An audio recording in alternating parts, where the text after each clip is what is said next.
नमस्कार दोस्तों, स्वागत है आप सभी का पाथफाइंडर पर। दुनिया की जानी मानी रेटिंग एजेंसी जिसका नाम है मूडीज रेटिंग, जो कि यूएसए बेस्ड है, उसके द्वारा इंडिया को लोवेस्ट इन्वेस्टमेंट ग्रेड की रेटिंग दी गई है।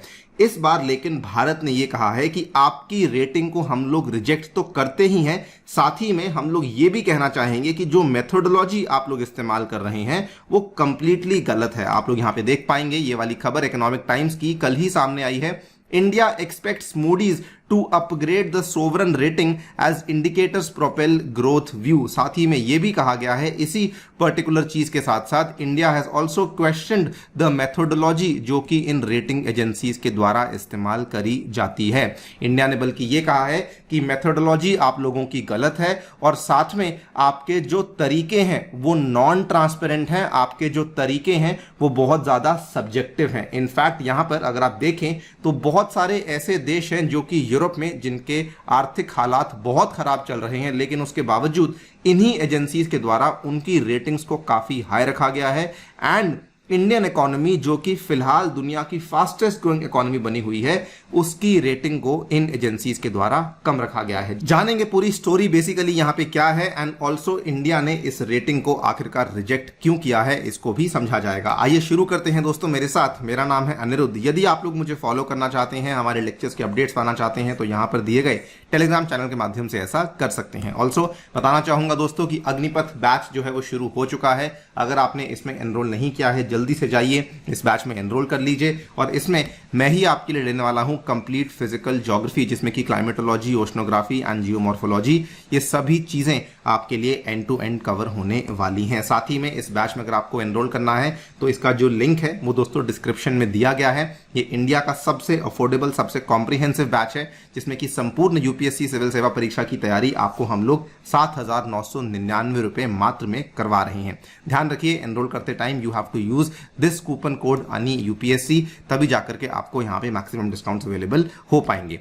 ऑल राइट, तो बेसिकली जो मूडीज की द्वारा इंडिया को दी गई सोवरन क्रेडिट रेटिंग है, ये काफी लंबे टाइम से उनके द्वारा लोवेस्ट इन्वेस्टमेंट ग्रेड वाली रेटिंग को ही मेंटेन किया हुआ है। इसको अगर हम टेक्निकल वर्ड्स में देखेंगे तो Baa3 वाली रेटिंग है जो कि यहां पे मूडीज के द्वारा दी गई है। ये आप यहां पे देख सकते हैं, ये खबर पिछले साल सितंबर 2022 की है। अगर आप मूडीज को नहीं जानते हैं तो दोस्तों मूडीज एक बहुत ही मेजर क्रेडिट रेटिंग एजेंसी है जो कि यूएसए बेस्ड रेटिंग एजेंसी है और इसका जो हेडक्वार्टर है ये आपको न्यूयॉर्क में देखने को मिल जाता है। इन्होंने अपनी रिलीज में क्या कहा था, दे सेड कि इवन दो इंडिया के पास कैपिटल बफर्स अच्छे खासे हैं, लिक्विडिटी अच्छी खासी है, इनका जो बैंकिंग इंस्टीट्यूशंस हैं, जो नॉन बैंकिंग फाइनेंशियल इंस्टीट्यूशंस हैं, इनके पास रिस्क भी उतना ज्यादा नहीं है, लेकिन उसके बावजूद इनका यह कहना था that the agency could upgrade the rating if India's economic growth potential increased materially beyond their expectations। थोड़ा रैंडम है, थोड़ा वेग है, लेकिन इन्होंने कहा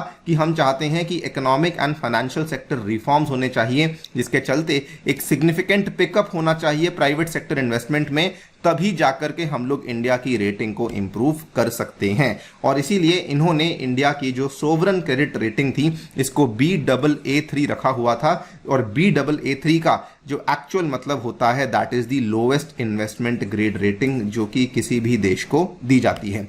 अगेन ये केवल मूडीज के द्वारा नहीं बल्कि एक और जानी मानी रेटिंग कंपनी है फिच रेटिंग्स के नाम से, जो कि अगेन आपको जिसका हेडक्वार्टर न्यूयॉर्क में ही देखने को मिलता है, इसके द्वारा भी दोस्तों सेम चीज दोहराई गई। Fitch affirms India at BBB- rating. Outlook इनके द्वारा स्टेबल दिया गया था, लेकिन जो इन्होंने रेटिंग दी थी वो BBB- की रेटिंग दी थी। इन्होंने भी ऑलमोस्ट सेम बात कही। इन्होंने कहा कि देखिए इंडिया की रेटिंग जो है रोबस्ट ग्रोथ आउटलुक है, बाकी इकोनॉमीज के हिसाब से इंडिया अच्छा कर रही है, लेकिन इन्होंने साथ में यह भी कहा कि इवन दो इनकी इकोनॉमी रेजिलिएंट है, लेकिन साथ में स्लोइंग इकोनॉमी भी है। साथ ही में they also said we expect declining exports, heightened uncertainty and higher interest rates to further slow down the growth. और इसी के चलते इनके द्वारा भी ये वाली रेटिंग को BBB- पे रखा गया है। सरप्राइजिंग बात यह है कि फिच के द्वारा इस रेटिंग को पिछले 16 साल से सेम रखा गया है, जो कि बहुत ही अगेन लोअर इन्वेस्टमेंट ग्रेड की रेटिंग मानी जाती है। नाउ फाइनली क्या हुआ है कि इंडिया के द्वारा मूडीज के साथ डायरेक्टली बातचीत करी गई है और इस बार इंडिया की तरफ से जो बातचीत करी गई है फाइनेंस मिनिस्ट्री के द्वारा बातचीत करी गई है, जिसमें कि इंडिया ने इस चीज को लेकर प्रपोजल दिया है कि हमारी जो सोवरन रेटिंग है उसको अपग्रेड किया जाना चाहिए। India made a very very strong pitch for sovereign rating upgrade with Moody's and साथ ही में इन्होंने क्वेश्चन किया कि जो भी पैरामीटर्स आप इस्तेमाल कर रही हैं असल में वो पैरामीटर्स ही यहां पर गलत है।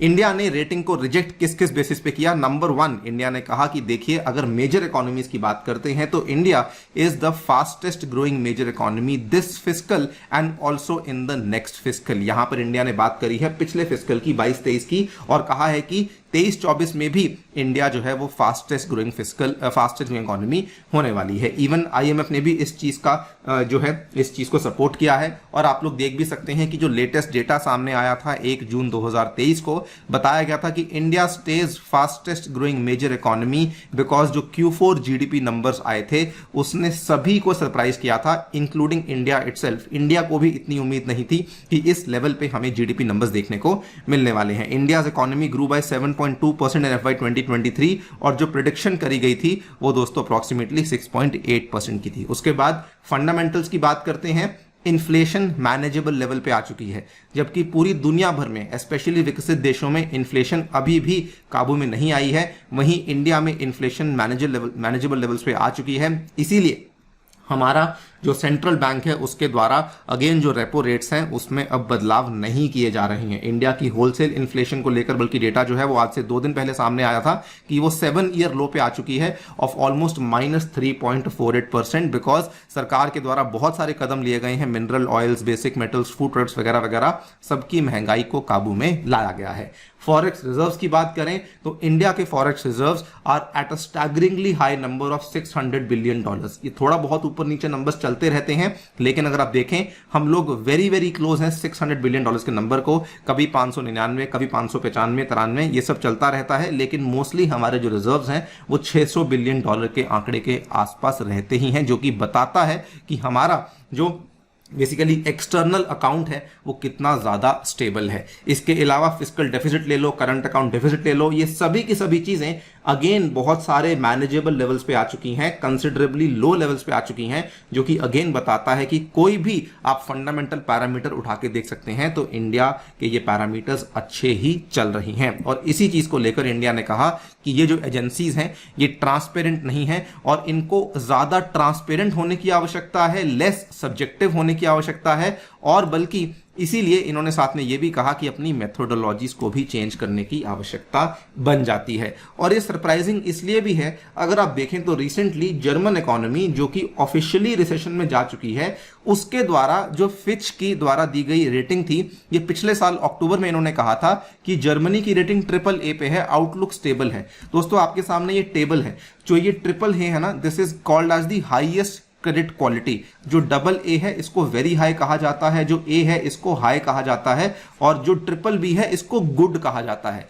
इंडिया को इन्होंने गुड क्रेडिट रेटिंग वाली क्वालिटी में रखा हुआ है एंड जर्मनी जैसी इकोनॉमी को जो कि फिलहाल बहुत सारे स्ट्रॉन्ग हेडविंड्स फेस कर रही है उनको इन्होंने हाईएस्ट क्रेडिट क्वालिटी का बेसिकली दर्जा दिया हुआ था। अब आप खुद सोच लीजिए कि इनके जो पैरामीटर्स हैं, इनके जो मेथोडोलॉजी हैं वो कितने ज्यादा गलत हैं। कहां कहां पर गलत है वो तो हम नहीं बात करें, लेकिन कितने ज्यादा हिले हुए हैं वो हम लोग को यहां पे क्लियरली दिख रहा है। तो क्लियरली इंडिया के द्वारा जो दिए गए आर्ग्यूमेंट्स हैं वो काफी सटीक हैं। आपको क्या लगता है कि क्या इंडिया की रेटिंग को इंप्रूव किया जाना चाहिए या फिर नहीं? डेफिनेटली बताइए हमें कमेंट सेक्शन में। जाने से पहले बताना चाहूंगा दोस्तों हमारा CSAT का कोर्स भी लाइव हो चुका है, 1 जुलाई से स्टार्ट होने वाला है। अगर आपने एनरोल नहीं किया है प्लीज इसमें जाइए और जल्दी से एनरोल कर लीजिए। इसके अलावा हमारी टेस्ट सीरीज भी लाइव हो चुकी हैं, उसमें जाकर के भी आप लोग एनरोल कर सकते हैं।